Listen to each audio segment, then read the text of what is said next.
The Lord's calling you, and thank you so much for coming today. And all the attention is going to be on you. Are you ready for that? Are you ready for people to say, over and over again? Thanks for coming. Yeah. What's going on, family? You know who it is. Monica Sekhmet Grant, Young Boss Media, coming live from the bathroom. Just like BET, live from the basement. We in the bathroom. Hey, what's up, family? Listen, I don't care how many times you see that video, I'm going to always introduce myself. You know who it is. It's your girl, Monica Sekhmet Grant, Young Boss Media, baby, coming all the way from Harlem, New York City. Shout out to you and yours wherever you are on this planet. I hope you are safe and doing well in these corona times. Hope you are quarantined, wearing your mask, washing your hands, and other things. Now, this is our second interview of the day, so shout out if you watched the past one. We were in South Africa with the first female Black pilot of the South African Air Force. You know how we do. We bring you great stories. Now, on this interview, we're going out to Abuja, Nigeria. We are speaking to a man of many talents. Listen, I asked him what he does. He said he does everything. So, like from oil, gas, energy, branding, media, he might give birth during the show. I don't know what's going to happen because he just does so many things. He's the chief strategist of Todoroki. He's going to correct me on that because I just want to make sure I say people's names right. So sometimes I just leave it to them. His name is the ambassador, Dr. Eno Praise. I just want to bring him to the show and so he could tell me what he got going on. What's going on, ambassador? How are you today? Great. Good to have you. Yeah, good because it's your show. Exactly. It's good to be here. Yeah, thank you. Thank you for being on the show. That's right. Yeah.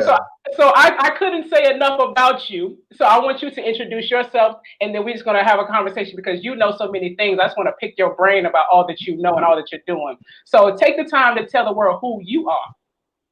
All right, great. I'm Ambassador Dr. Eno Praise. I'm an African first before I'm a Nigerian. So I am the chief strategist for Todoroki Africa. And I'm also the co-founder of Pan-African Humanitarian Summit and Awards, which is being founded under the Pan-African Leadership and Entrepreneurship Development Center. We've been running that for the past 5 years. We are in the 6th year right now. And we've had the Pan-African Summit in 5 different countries since inception. Yes. We've had Ghana, we've had Dubai, we've had Morocco, we've had Tanzania. We've done leadership conferences in Zimbabwe. We've done Kenya. And then we're just growing. We've done Abu Dhabi. And we're just growing daily. And then Todoroki Africa is a management consulting firm that cuts across every sector. We do management consulting training. We do leadership training. We do oil and gas. We do real estate. We do security also. So it's huge. So really, somebody comes and says, "Hey, I need something done." You say, "Yeah, we'll do that. We got you covered." We'll do that for you. Yeah, we got you covered. Yeah. So what does that mean? Like you do oil and gas. What inside oil and gas do you cover? What inside these industries are you doing? Consulting? Are you hiring people? Like what does these different business deals look like? Okay, basically what we do is connect businesses together. Okay. So we are like the middlemen. We are like the brokers. So we source for the buyers that want to get the product in whichever country, and then we connect the buyers and the sellers together. We also do mineral resources like gold, diamonds. So we look for the buyers, we look for the sellers, and then merge them together. So in America, we call that being the plug. Yeah. You are the plug. So we are the plug. That's right. It's always good to know the plug. So first of all, you are watching Young Boss Media. So if you want to get to the plug, you got to get to me. So yeah. So it's always good to be close to the plug. Yeah. Now hold on. So we're not going to skip over the fact that you just said you help people find oil, gas, and diamonds and gold. Yeah. How does one enter into that realm where I'm just buying oil, gas, diamonds, and gold? Where do I have to be at in life? Who do I have to pray to? What needs to happen to where I am meeting with you and saying I'm ready to buy oil, gas, diamonds, and gold?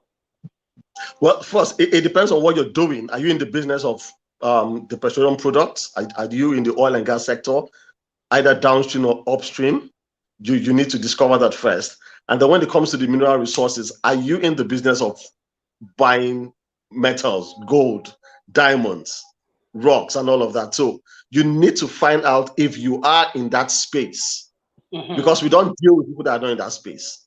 You've been dealing in that space for the past 5, 10, 15 years, and then you want to buy. We can say, okay, let's deal. We'll source for the sellers, speak with the sellers, get to do the arrangement, do the meeting, and then the sales takes place. So you need to be in the industry. You can't just get up and say, I want to buy gold, I want to buy oil. No, you have to be in the industry.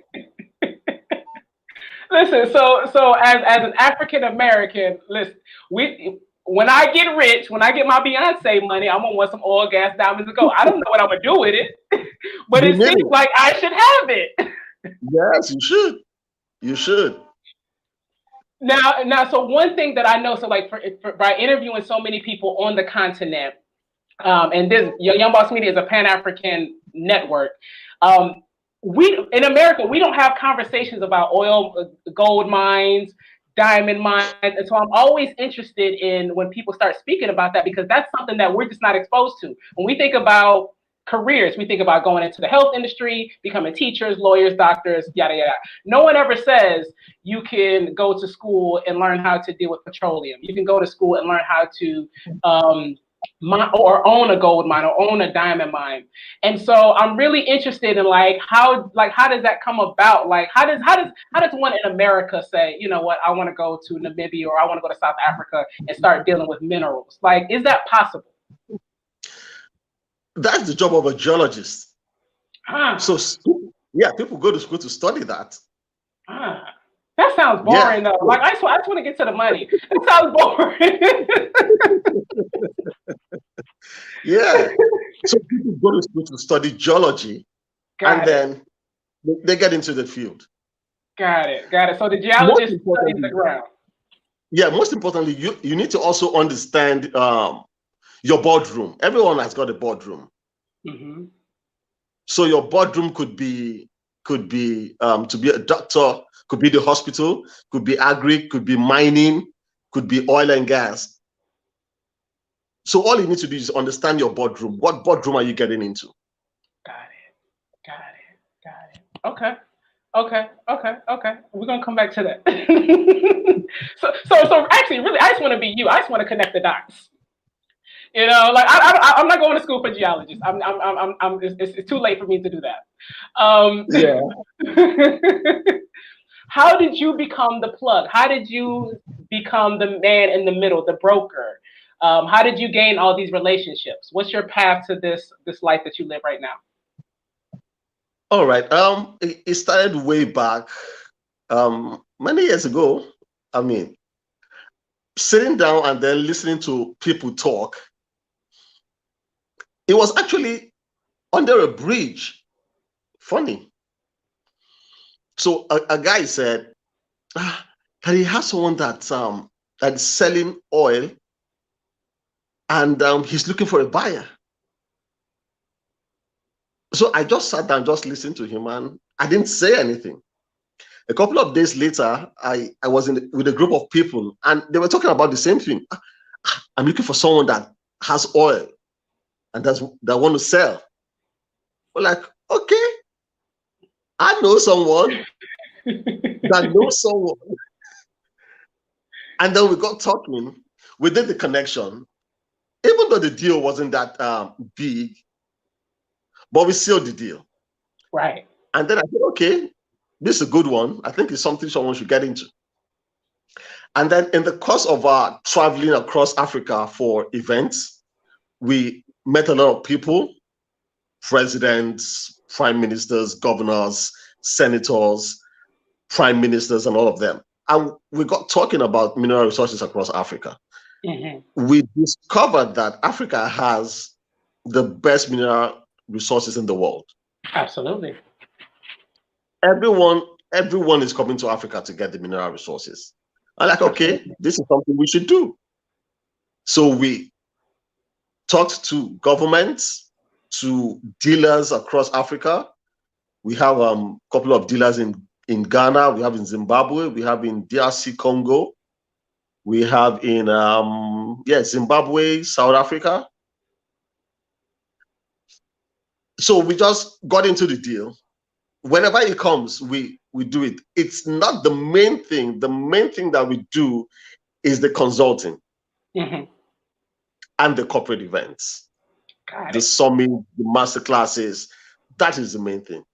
The gold and the mineral resources and the oil. That piques my interest.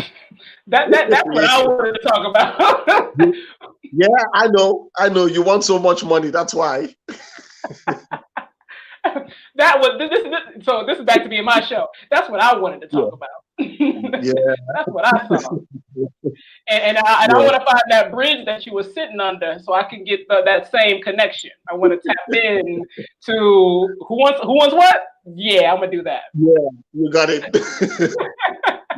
So that's how we got into the business, and we're here today. Got it. And I can imagine it just comes from, as an entrepreneur, just being busy, and being active, and the more people that know you, the opportunities just flow that you're not really looking for, but they're coming, so I can see how that can happen. Yeah, because the new currency in this age is your network. Correct. The new currency is your network. And how you utilize your network determines how wealthy you are. Correct. So it's not just about having the network, but utilizing it, which is the engagement. So how you engage your network will determine how wealthy you are. So let me ask you this. When you were a young man, not too long ago, were you envisioning... Yeah, I'm still... Were you a big thinker? Did you say one day I'm gonna have this great company and we're gonna be doing business all across Africa, or have you just taken the baby steps and just landed great opportunities? Yeah, great. I've always been a great thinker, thinking big. And my friends would say, "You think too much. You're just thinking big. When is it gonna happen?" Now, I remember a couple of years ago, before we even started the Pan-African Leadership and Entrepreneurship Development Center, I'll tell my friends how I'm going to meet this president, I'm going to meet that prime minister, I'm going to be influential. I'm going to be known across Africa and the United Nations. And they'll just sit and just look at me like, he's mad. Yeah, I'm mad. But there's something about vision and determination. When you have a vision to do something, and then you're determined to do it, and then you push yourself further to do it, the vision comes to pass. Absolutely. I definitely believe in vision. Believe in it. So we kept pushing ourselves, and things started happening. We started meeting people. That's true. Started having the summits, the conferences, and then we invite the president of we had the president of Tanzania doing the event in Tanzania. He was there. We had Professor Lumumba. Professor Lumumba. Yeah, absolutely. He was the keynote speaker. And prior to that time, we had the president of Ghana when we had the event in Ghana. And then we had the one of the prince in Dubai when we had that in Dubai. And it just kept happening. So the more we met people, the more people wanted to meet us. Right. No, I get that. Being in media, I get that completely. Yeah, it's a snowball. When you do the work, more work comes. Definitely. So that's how it happened. And we're here today. we're meeting more people, we're interacting with more people, we're connecting with more people, and then it keeps growing. Yeah. And then I think a couple of months ago, one of them said, "You used to say all of this, that you're going to meet this, you're going to meet that, and I see them come to pass." I mean, that means there is more. I'm waiting to see more. Yeah. I said, yes, you will see more. So I'll tell you about myself. So I'm at a place where it's like, oh, I've seen everything come to pass, and now it's like I have to dream bigger, and I'm not always sure what the next big is because I thought I was dreaming big already. And so it's that constant push for like, what's next? What can be next?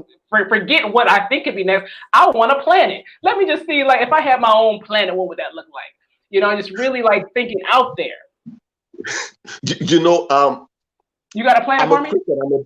I'm a Christian. I'm a believer. So God said in the Bible, he said, ask me of the nations and I will give it to you as an inheritance. Yes. Yes. So you need to think big. You need to think as if you have all the nations under you. Yeah. You need to think like a global citizen because you need to be everywhere to do the work. Yes.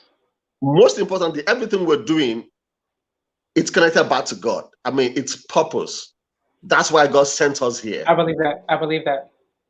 That's why God sent us here. So everything we're doing is connected back to God. So everything we do it's in the scriptures. You need to understand that God is backing you to do what you're doing. So you need to dream big. God can do much more than you can ever think or imagine. So where your imagination stops is where God begins. Word,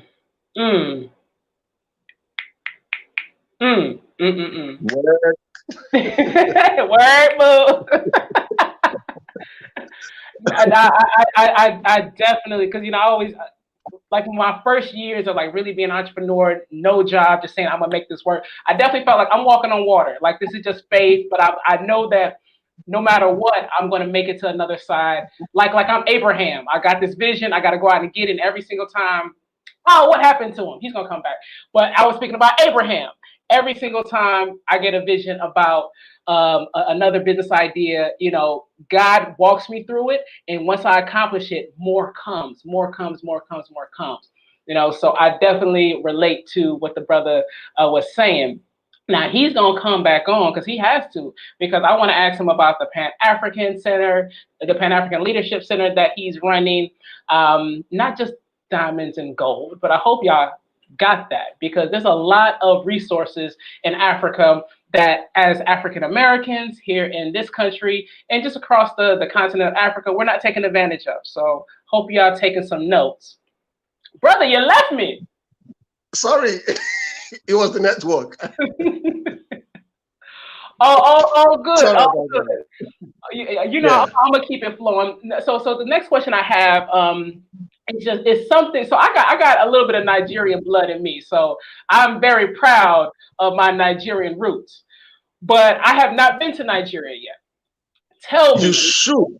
I'm coming. Post-COVID, I'm there. I am all yours.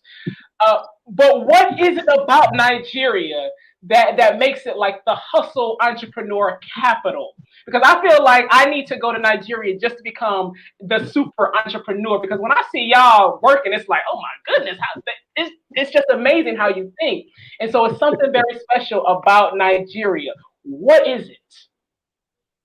Okay, first of all, let me start from this. If you look at the African map, Nigeria is the trigger of the gun. Yeah.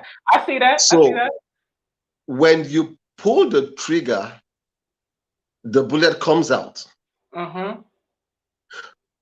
Nigeria is the energy of Africa.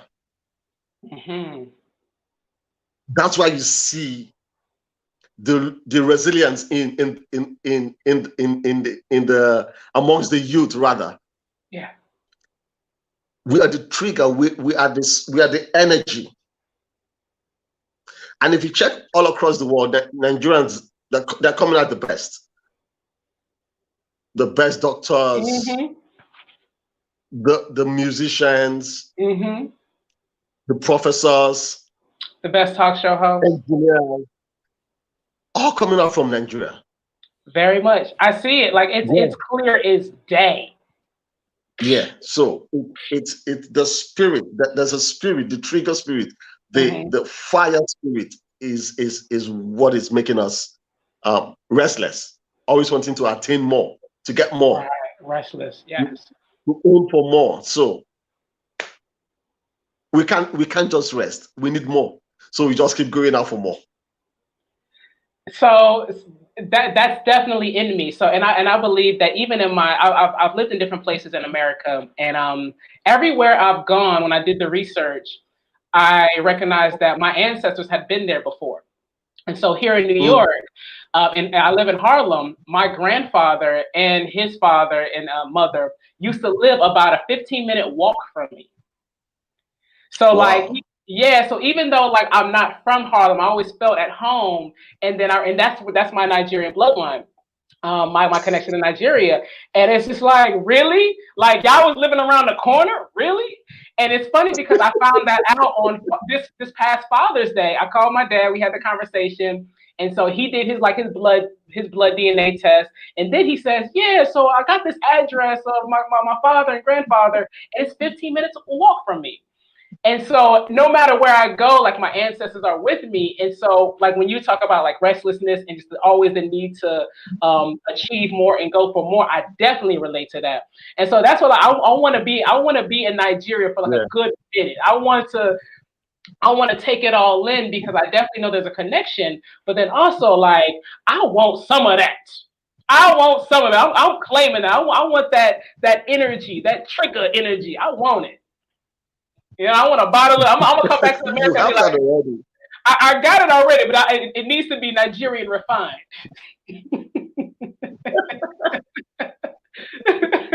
Oh yeah. But you need to get some of the touch when you come here.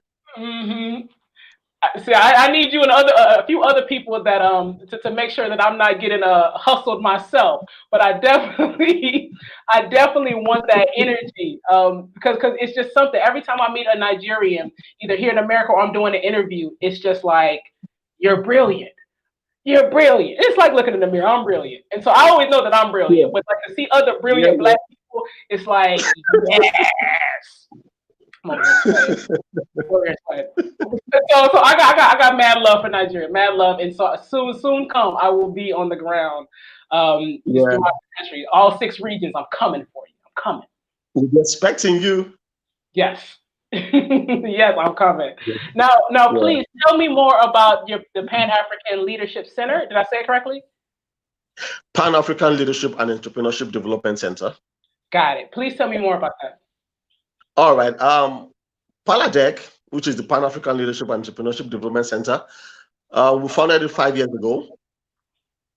The aim was just to have events, gather world leaders that have impacted Africa, doing things for Africa, supporting Africa, get them together in one place, and then plan for the year. What do we intend to do for Africa the following year? It's usually every November. It's an annual event that happens every November. And then we developed from having just the summit and the awards into having leadership conferences across Africa. And then we founded the African Child Summit, which is also part of the Pan-African Leadership and Entrepreneurship Development Center. The essence for the Child Summit is to encourage children between the age of 5 and 15 that are doing things, exceptional things, just to encourage them, award them, get mentors for them across the world, and then see them grow. But basically, PALEDEC has really impacted over 50,000 people, youths across Africa in the past 5 years. Wow. Yes. Through leadership trainings, vocational trainings, summits and conferences. So we're doing that every year. And then for this year, we've not been able to do anything really because of the COVID crisis. Right. But we know that by November, we should be able to do something virtually. We won't be able to travel, but we'll do something. And then by 2021, we'll kick off and then start hitting the regions to have the summit, the conferences, and the trainings. Wow. So when you speak about youth, I know that I've spoke to people in different countries where the youth unemployment rate is like ridiculous, 70%, 80%, 60%. What are you seeing as the future of the youth, and what potential? Because like the youth like have all the ideas, they're the number one entrepreneurs. What are you seeing as the next generation to look forward to? How are you coaching them? Okay, great. We came up with 3 initiatives recently. We're still working on them, and I believe that by November we should get them out. Now, the first one is called From the Classroom to Boardroom. Yes, I like that. Yeah. Now, we've discovered that youths that graduate from school, after graduation, they do not have an idea of where they're going to. So about 80% of them don't know what they want to do. They just graduate. They're looking for the next thing. So classroom to boardroom is to prepare them for the boardroom. Now, the boardroom is not a white-collar job. The boardroom could be agriculture, it could be mining, it could be carpentry, it could be fashion. So we prepare them while they're in the last year, in their final year in school, for the boardroom, so they begin to discover the boardroom they want to get into. So it's a 3-process thing: discover, develop, then deploy. Discover, develop, deploy. Yeah. So classroom to boardroom is the discovery stage, where we get them to discover what they want to become before they leave school, and then we move them from classroom to boardroom into what we call the Global Mentors Hub. Now, the Global Mentors Hub is where they will be assigned to mentors across the world for a period of time, which is the development stage, where they begin to develop what they've discovered. And then we move them to the deployment stage, where they begin to deploy what they discovered and what they've been able to develop with the mentors. Do the work. So do the work. By the time you're doing that, you're cutting down the rate of unemployment, because they're coming out of school to begin to create jobs instead of going to look for jobs. That's awesome. I love that. And it's important. So I'm always asking, like, I always focus on like, what's the solution? And that's a solution. That's actually very tangible and real, because it takes time. Success takes time. And so what you're doing is like you're giving them the opportunity to build and take that time to develop, to build up. You know, success doesn't happen overnight. Even if it looks like that, it doesn't happen overnight. True. Yeah. So Ego says classroom to boardroom. I like it too. Thank you.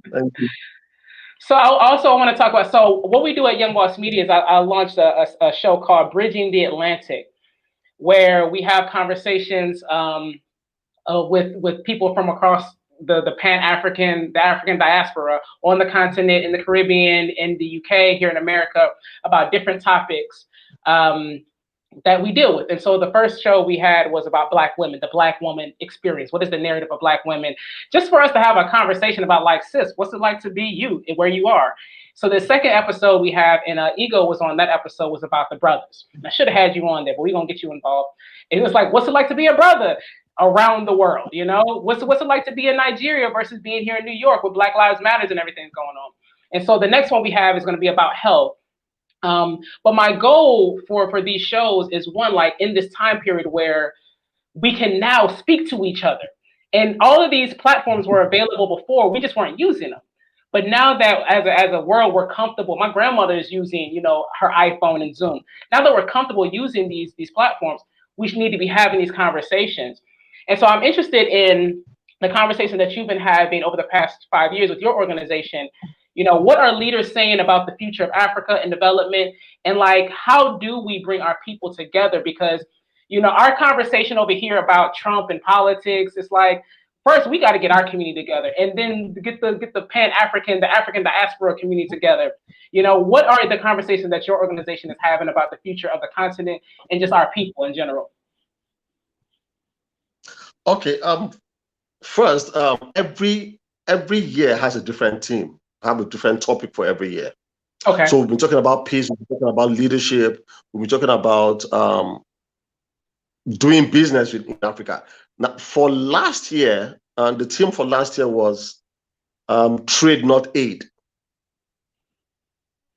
Okay, because so I want to hear about that. That's a good one. Yeah, trade, not aid. So we said, I mean, enough of saying you want to aid Africa.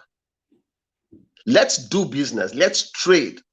There are things that we have that you need, and there are things you have that we need. So let's trade. Stop saying you want to send money to Africa to help Africans, and that doesn't really work.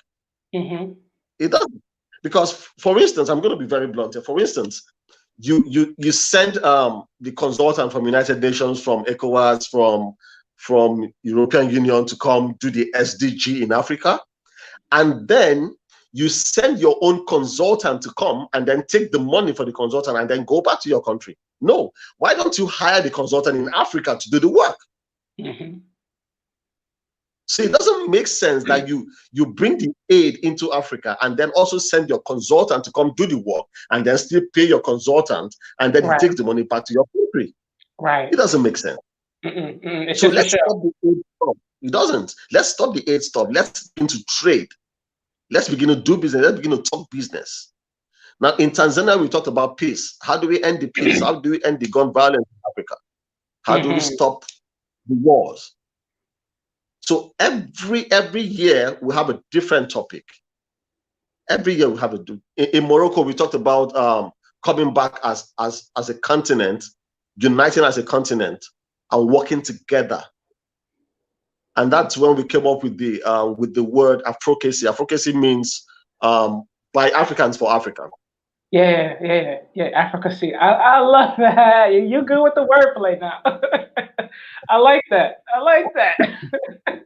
Yeah, so with the Afrocacy, PLO, Professor Lumumba, has been the spearhead of that. He's been communicating with African Union to see how we begin to do things in Africa, how Africans will begin to invent things for Africans. Right. And I'm sure it's as a result of that Rwanda came up with their own mobile phone. So Rwanda right now has their own mobile phone, Marathon. It is made and produced in Rwanda. Right. And then they have other companies coming up, other automobile companies coming up in Rwanda and other parts of Africa. So we need to begin to do things in Africa for Africans. Begin to build things by Africans for Africans. Yeah, Rwanda is doing amazing things. So shout out to Rwanda for sure. Yeah, so yeah, they are. On this side of the Atlantic, African Americans, we are in an entrepreneur boom, particularly amongst Black women, just women in general, because even in Africa, women are entering into their own businesses. There's an opportunity for all of us here in America and on the continent to do business. What do you see as the best way to facilitate that and to encourage more trade and business amongst ourselves? Well, first of all, you need to understand what kind of business you want to get into in Africa. What do you want to do in Africa first? What business?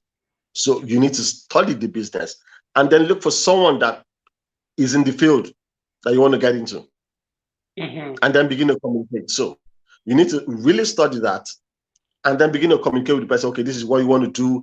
How do you go about it? Because most people, they just think of the business they want to do, and then boom, the next thing, they get a ticket, they fly into Africa, and then they begin to do the business, and then it fails. So you need someone on ground that understands the business to help you with that. So you can't just come in and say you want to do business. You need to communicate with people in Africa if you want to do business in Africa. Right. So So there's a channel that's open. Get into the channel, locate the people. We have LinkedIn, we have Facebook, we have Instagram. There are people doing businesses in Africa. A couple of months ago, someone in Africa, in the United States, called me and said he wants to move to Nigeria. He wants to start a business in Nigeria. He wants to come over to Nigeria. So what kind of business can I do? He was asking questions. mm-hmm. So if African Americans want to do business in Africa, I think they should start asking questions. What kind of business can they do? What do they have in? And then so that they could get direction on how to go about it. Right. And I definitely think and what what we want to do with Young Boss Media is definitely post-COVID is to get on the ground and actually expose more of the business opportunities, because there definitely exists more, I would say more, but just different opportunities, like we were speaking before, of the oil and gas and gold and just different resources that we don't even really think about here. Just because this is a different landscape, and so the more exposure that we have to the availabilities would really open the doors to say, oh, I didn't even know I could do that. And so that's something we definitely want to do. How would people connect with you? Because your company does everything. How would people connect with you and say, hey, I saw your interview with Monica on Young Boss Media. You seem like a cool brother. I want to work with you. I don't know anybody else in Nigeria, but I know you. How would people reach out to you and start working with you? All right. So I'm on LinkedIn as Dr. Eno Praise. I'm on Facebook, Ambassador Eno Praise. You can also check out my website, www.iamenopraise.com. And then you can also send me an email, info@iamenopraise.com. Awesome. So thank you so much for coming on the platform. And I want to put my bid in. I would love to work with you on the Pan-African side, whether it's media or just being like a fly on the wall, because it's something that I'm very passionate about. And so pull me in whatever way you feel I could be useful. You're in already. All right. I'm your Nigerian sister. Come on now. Yeah. You're in. Thank you. But yeah, if there's any last words that you would like to say to the audience, feel free. All right. So, like I always say, I am an executive presence strategist and a personal brand strategist. I teach personal branding and executive presence. So, what I'm going to say to everyone, every entrepreneur out there, is be visible, be outstanding, and be heard. I love that. Be visible, be outstanding, and be heard. I love that. Thank you so much for your time. We will be speaking very soon. And your fashion sense is also impeccable too. So, we can have another show about that. I'll put you on the fashion show. Yeah, that's what I think. I actually thought when I first met you, I thought it was going to be a fashion show topic. And then it was like, oh no, there's so many other things. It's like we'll have to leave that for later. But we're gonna come back for that. Yeah, we could talk about fashion sometime. We could talk about fashion.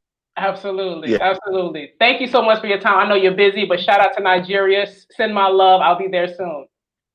Thank you, Monica. Thank you. You're very welcome. Peace and love. All right, that was another amazing interview all the way out in Nigeria. Listen, we covered actually a lot of information, minerals, resources, how to do business in Africa, where you want to start, the future of the youth, how to help the youth, not only find jobs, but create jobs. We spoke on a lot, and this is a cool brother. So, if nothing else, I bring you cool people that you can actually reach out to yourself and do business with, work with. I'm not bringing you no lames. We only deal with the best. We only deal with the coolest. So you know who it is. It's your girl, Monica Sekhmet Grant. I'm going to close right here. But I also want to shout out to the comments. Ego was on Bridging the Atlantic episode 2. He said, it's still trending among my friends and associates. I must say it was detailed and deep and has made an impact for some people in Africa. And those are my brothers in the diaspora. We must continue to push positive narratives about us and our people. Thanks to Monica and everyone at Young Boss Media. If you were not able to check out Bridging the Atlantic episode 2 or 1, it is in our video catalog on Young Boss Media platform. So feel free, Facebook, YouTube, do your thing. Shout out to Sam out in Ghana, really making brilliant points. Africa's actually got it all. That's right. It's just a matter of getting away from the greed, a matter with most of our leaders. That's very true. Very, very true. And so thank you everyone else for leaving your comments. Interesting conversation. Interesting. It actually was interesting, full of life, full of love. Thank you so much for tuning in. That's my time, y'all. Peace.